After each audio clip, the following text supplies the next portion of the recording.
Welcome back to the channel. And I wanted to make a video taking a look at 2022 in review.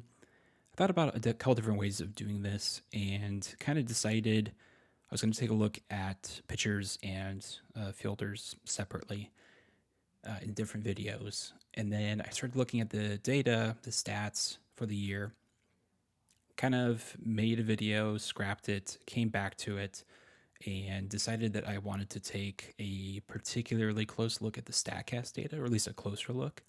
And so that's what this video is going to focus on, is just the pitchers and just Statcast data that I found kind of interesting, kind of comparing them.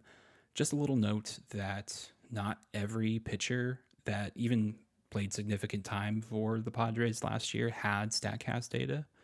So if there's a pitcher missing, just know that I did look for it and I could not find the data.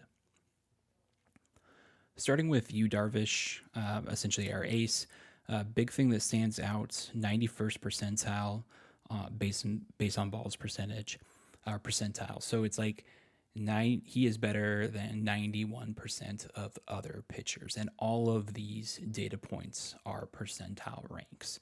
So you can see his K rate is 68th percentile.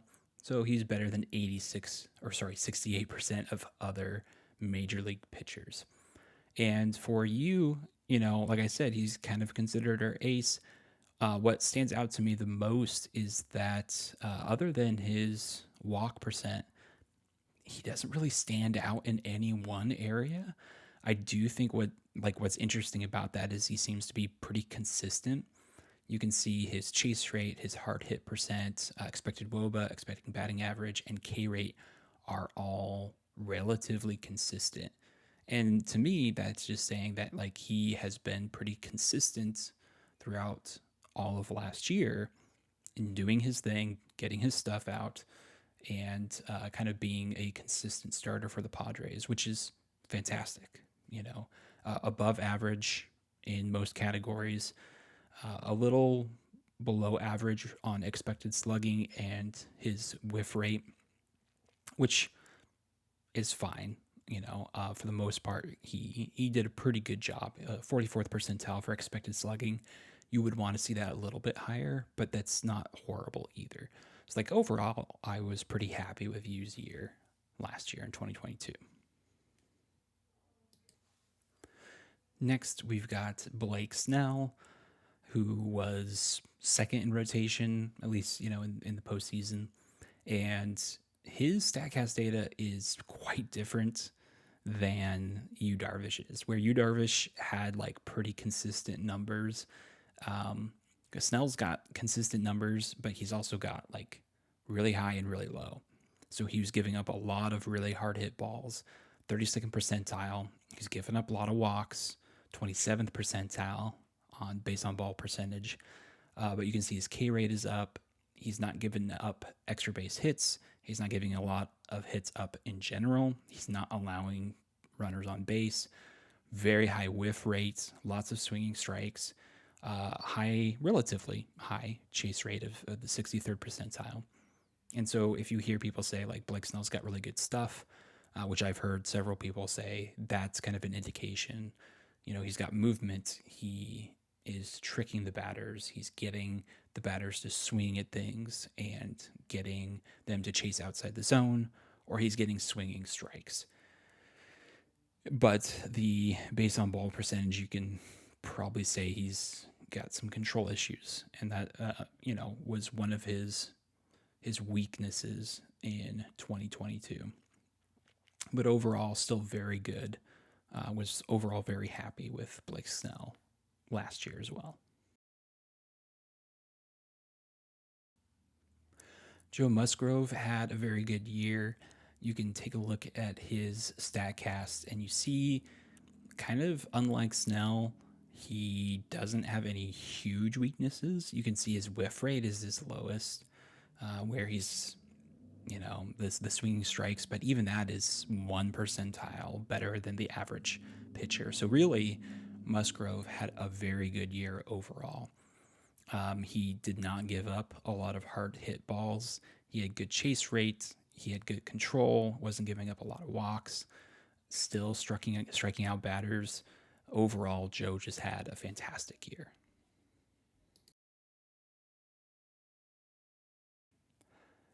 Clevenger had a very rough year. Really, the only statistic where he was pretty good was his base on balls percent. 57th percentile is totally fine. Decent, decent control, not giving up a ton of walks. Everything else is pretty bad.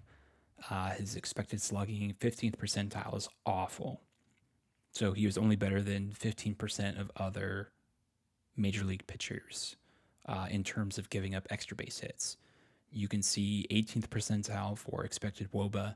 He's letting lots of runners on, only striking out, relatively few batters, giving up lots of contact. Mike Clevenger had really just an awful year. You saw that in the playoffs as well. He's gone as a free agent. I don't necessarily want him back unless it's on a very, very, very cheap deal. To his credit, he was part of the rotation for the whole year, and we did get to the playoffs. So that is something. But statistically, he's not looking very good at all. Sean Manaea is in a pretty similar boat as Mike Clevenger. A little better in like overall. You can see his hard hit percentile 14, awful. But other than that, he was a little bit better. Didn't give up as many extra base hits. Had slightly better K rate, slightly better in base on balls percent. Overall, like Manaea was a little bit better. I also think that, I don't have this for Statcast data, but I do think that the beginning of the year for Manaea, first half, was better than his second half. So I think that would be something interesting to look at, where what his Statcast data was, or what his stats were for like first half of the year, before All-Star break versus after.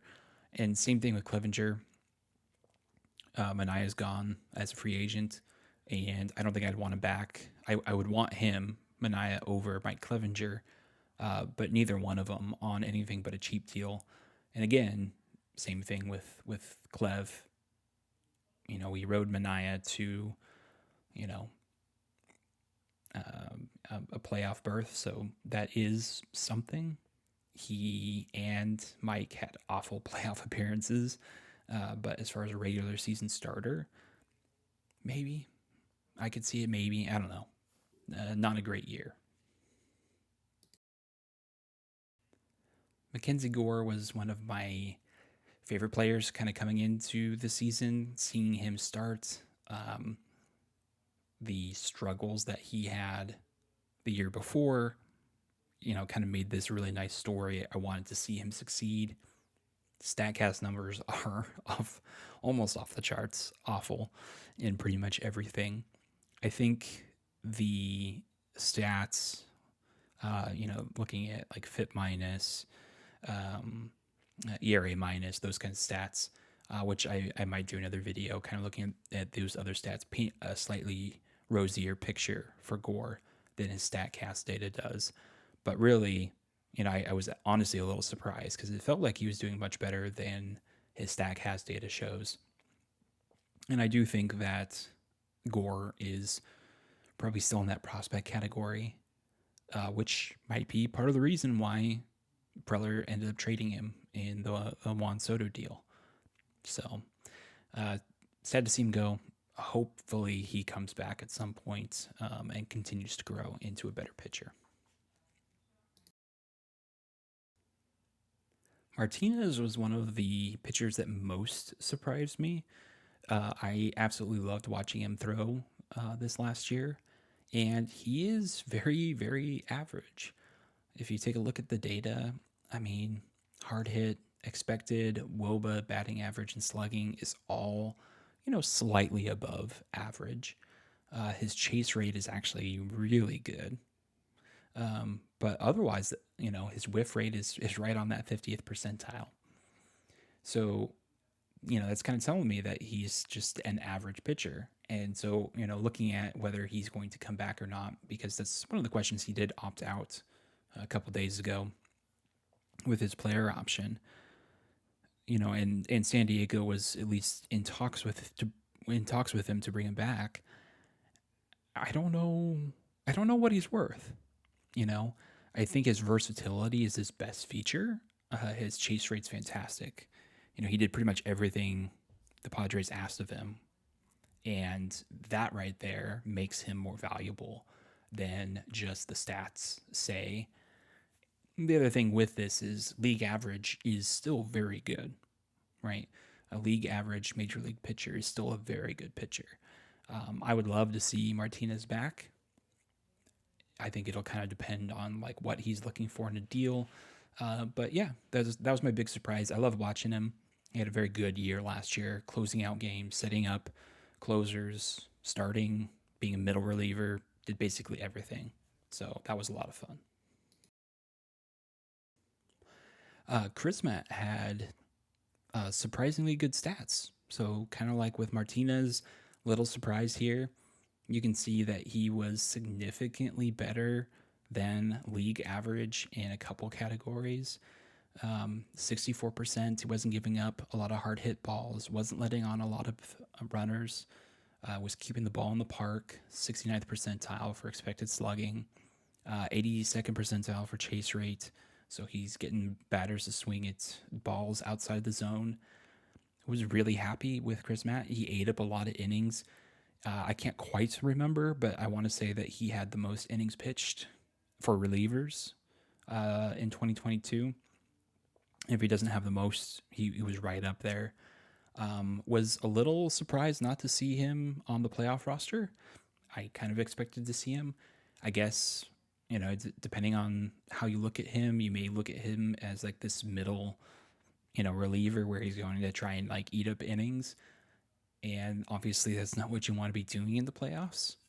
Maybe that's why he was left off, but pretty good Statcast data.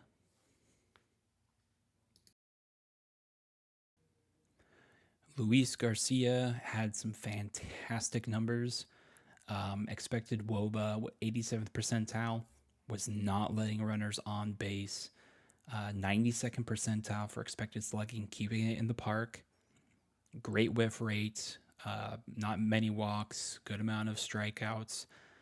Really, there's nothing in here that I would be unhappy with. You could say that he gave up some hard hit balls, but like he wasn't giving up a ton of extra base hits off that, with his pitches. So, like, all in all, I think he's a great pitcher for San Diego. I think he's going to be the setup guy next year for sure. And very happy with how he played in 2022.